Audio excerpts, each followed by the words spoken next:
नागपुर में इस वक्त हम लोग जहां मौजूद है वहां की दशा अगर आप देखेंगे तो आप भी शायद सहम जाएंगे, क्योंकि भगवान की मूर्तियों के पास में इस तरीके का कूड़ा कचरा जहां पे दिखाई पड़ रहा है। यहां पर जो मवेशी है वो यहां पर भगवान से जो हार चढ़ाए जाते हैं उनको खाते हैं, और साथ ही साथ में यहाँ पे ये जो तालाब है लगभग 20 फीट गहरा ये तालाब बताया जा रहा है। और एमएलए प्रवीण दटके के अंडर में ये पूरा काम आता है, जो 2023 तक बन के पूरा होना चाहिए था, लेकिन अभी 2025 का आधा साल निकल गया है। और यहाँ का जो अभी आप तस्वीर देख रहे हो तो तस्वीर अभी भी जो कि तो नज़र आ रही है। आइए हम यहाँ पे लोगों से बातचीत करते हैं, उनसे जानते हैं कि ये जो तालाब में गंदगी है और जो हनुमान जी की मूर्ति के सामने जो गंदगी है किस तरीके से वो इसको देखते हैं, और यहाँ के लोगों ने क्या यहाँ के जो लोकल एमएलए है प्रवीण दटके उनसे बात करने की कोशिश की थी, और क्या प्रवीण दटके ने उनको कोई आश्वासन दिया था या नहीं दिया था। भारत माता संगठन के अध्यक्ष रवि रेड्डीवार हमारे साथ मौजूद है। इनसे पूछते हैं कि किस तरीके से इस कृत्य को वो देखते हैं। ये जो कृत्य दिखाई पड़ रहा है, यहाँ पे छोटे छोटे मंदिर बने हुए हैं, उन मंदिरों के सामने कचरा दिखाई पड़ रहा है। भारत माता संगठन का रुख क्या है इस पर? भारत माता संगठन 10 दिन का एक ज्ञापन आज प्रवीण जी दटके को देने जा रहा है। 10 दिन की मोहलत मिलेगी, उसके बाद म्युनिसिपल कमिश्नर अभिजीत चौधरी जी के सामने हम लोग एक आंदोलन की तैयारी करेंगे। ये 10 दिन के अंदर ये साफ सफाई अभियान शुरू होना चाहिए, इतना ही भारत माता संगठन बोलेगा। और माननीय हमारे लाडले आमदार प्रवीण जी दटके, उनसे मैं दिल से अनुरोध करता हूँ कि ये जो परिसर है ये सुंदर और इसका सौंदर्यीकरण की जिम्मेदारी आप अपने स्तर पर ले लीजिए। इतना ही मैं बोलकर अपने शब्दों को विराम देता हूँ। जय श्री राम। हमारे साथ इस वार्ड के नगर सेवक मौजूद है, इनसे बात करते हैं, इनसे जानते हैं कि ये जो गंदगी है इसको साफ क्यों नहीं किया जा रहा। किस तरीके से देखते हैं जो भगवान की मूर्तियाँ यहाँ पे है, मंदिर स्थापित किया गया है, उसके सामने कचरा पड़ा हुआ है और फिर भी यहाँ पे कोई प्रशासन कोई भी काम नहीं किया जा रहा। अब ये तालाब का सौंदर्यीकरण के लिए काम चालू था, अभी फिलहाल आधा काम हो गया है, आधा काम बाकी है। ये जो मूर्तियाँ बैठी है यहाँ के लोग उसकी सेवा करते ही है। अभी नागपुर महानगर पालिका बार बार अभी जो भगवान श्री कृष्ण का जी को विसर्जन हो गया उस टाइम से यहाँ पे बहुत ज़्यादा कचरा जमा हुआ है, वो प्रशासन उठाएगी। उसके लोगों का बोलना ये है कि इस वजह से जो मच्छर हो रहे हैं उससे डेंगू मलेरिया कई सारी चीज़ें फैल रही है, और उसके लिए प्रशासन कुछ भी नहीं कर रहा। अभी हमने जब वीडियो में देखा तो यहाँ पे जो बकरियाँ है वो भगवान के ऊपर की मालाएँ खा रही है। महानगर पालिका में आयुक्त साहब को तकरार किया है ये पालकंदा निकालने के लिए, कि जब तालाब बनाओ तब उस टाइम से वो पालकंदा फिर से ऊपर आ गया है। वो पालकंदा निकालने के लिए अपने तकरार किया, वो निकालने वाले थे। तो ये कितने दिन में काम हो सकता है पूरा? अभी इसको कह नहीं सकते, वो तो प्रशासकीय काम है। अभी नागपुर महानगर पालिका में 4 साल के प्रशासकीय अधिकार है। सब प्रशासन में जो बैठे हुए अधिकारी है उनको बार बार तकरार की गई है, वो काम करेंगे। आप लोग इनकी बात ऊपर तो पहुंचा सकते हैं? 100% पहुंचाएंगे। हमने इसके पहले भी इनके साथ में जाकर डिपुटेशन दिया है। और तालाब के लिए यहाँ पे ये जो लड़के काम करते, कहा है गणेश गौर वगैरह ये लड़के काम करते, इन्होंने बार बार वहाँ पे ऊपर में भी तकरार की, हमने भी तकरार की कि पालकंदा निकाल के इसको आजू बाजू में जो अभी जो लेंडी तालाब, एक्चुअली यहाँ पर सबसे ज़्यादा प्रॉब्लम लेंडी तालाब का जो पानी आ रहा है, वो पानी ये तालाब के जो किनारे में जो मिट्टी है उसमें रिसाव हो रहा है, इस कारण बहुत ज़्यादा प्रॉब्लम है। किस तरीके से देखते हैं ये जो हनुमान जी की मूर्ति के सामने इतना कचरा पड़ा है, पानी भरा हुआ है, पानी से कई सारी बीमारियां आ सकती है, मच्छर हो सकते हैं। क्या आपने यहाँ के लोकल एमएलए से बात करने की कुछ कोशिश की थी? अभी तक के तो यहाँ पे किसी ने ध्यान नहीं दिया है, ये लावारिस हो चुका है। और पहली बात तो यहाँ इतनी गंदगी है, यहाँ हमारे छोटे छोटे बच्चे डेंगू मलेरिया से पूरे पीड़ित हो रहे हैं। आप अगर बस्ती के अंदर जाके देखोगे तो आपको कम से कम नहीं तो भी 20 से 30 बच्चे बीमार मिलेंगे। तो इसका कुछ करिए, नहीं तो जोन पे जाके हमारे यहाँ के एमएलए भी कोई काम के नहीं है, कुछ काम कर नहीं रहे।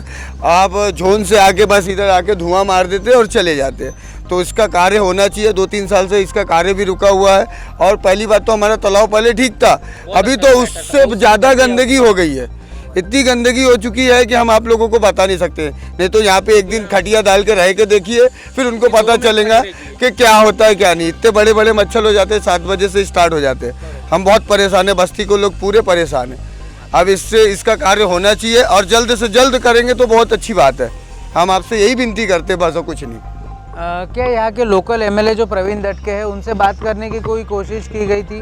2 से 3 बार करी गई थी यहाँ से, जैसा कि हमारे पब्लिक लोग जगह यहाँ से गए थे 20-25 लोग, तो उन्होंने भी आश्वासन दिया था कि हो जाएगा आपका काम ऐसा वैसा। तो उसके बाद में फिर जब से कुछ हुआ नहीं ऐसा।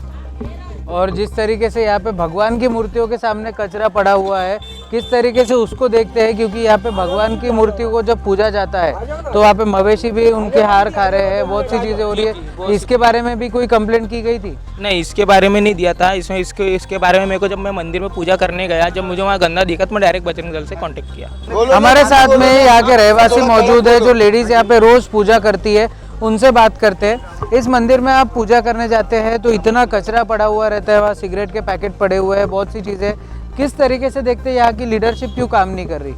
अब लीडरशिप को तो हम नहीं बोलते, बाकी हम लोग जब जाते हैं और पूजा करते हो, गंदगी और बांस के मारे तो हमको सहन नहीं होती। और दूसरे घर में भी यहाँ पर इतनी बांस और गंदगी है, बाल बच्चे भी बीमार हो जाते हैं। और जबकि सभी आके यहाँ देखते, बड़े बड़े सभी आके देखे, लेकिन कोई, कलेक्टर साहब भी आए यहाँ, लेकिन कोई काम नहीं करता है, कोई काम नहीं। बस जैसा है वैसा ही है। और इतनी बात आती है, अगर वो लोग 1 घंटा भी यहाँ रुके तो खुद नहीं सहन कर पाए, इतना बेकार है। जिस तरीके से विपिन इटनकर जी यहाँ पे आए थे, कलेक्टर जो है नागपुर के, उन्होंने क्या आश्वासन दिया आपको? कुछ नहीं बोलते हैं, कोई कुछ नहीं बोलते हैं। मच्छर भी इतने हो गए, घर में कूलर पंखा दिन रात चालू रहता है, जब भी मच्छर जाते नहीं है। और पूरे जैसे बीमारी हो रही है, हद से ज्यादा बहुत ही हो रही है। और इतनी गंदगी रहती, आते आ जा नहीं सकते यहाँ से, कुछ नहीं। यहाँ पे जब हमने अभी देखा कि कुछ मवेशी है, जैसे कोई बकरी वहाँ पे चल रही थी, वो मूर्ति के सामने जाके हार फूल खा रही थी। फिर क्या करेंगे, यहाँ पे कुछ है ही नहीं उसमें लगाने के लिए, ना कुछ, सब खुला हो गया। अभी पहले था बंद, अभी वो तालाब का पानी निकाल रहे, उसमें घास जमा होगी तो बकरी नहीं खाएंगे तो कौन खाएंगा? बकरियाँ खाएंगे ना। अभी उससे मच्छर हो गए, पहले नहीं था वहाँ पे कचरा उचरा, कुछ भी नहीं था। अभी कचरा जमा हो गया तो पूरे बच्चों को काट काट के तबियत खराब हो रही। तो आपने यहाँ पे कंप्लेंट नहीं की कि डेंगू मलेरिया जैसी चीजें फैल सकती है? कोई ध्यान नहीं देता।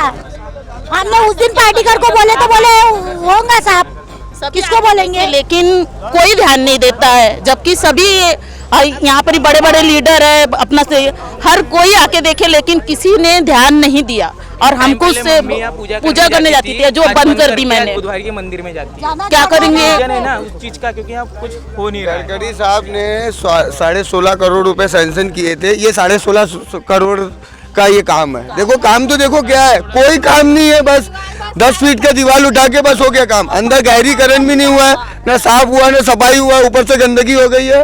और ये पान कांदा से और भी ज्यादा मच्छर आते हैं।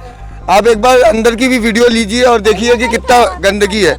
पहले तो इंसान कूदेगा तो बच भी जाता था, मगर अभी कूदेगा तो दलदल में धंस जाएगा, इतनी गंदगी हो गई अंदर।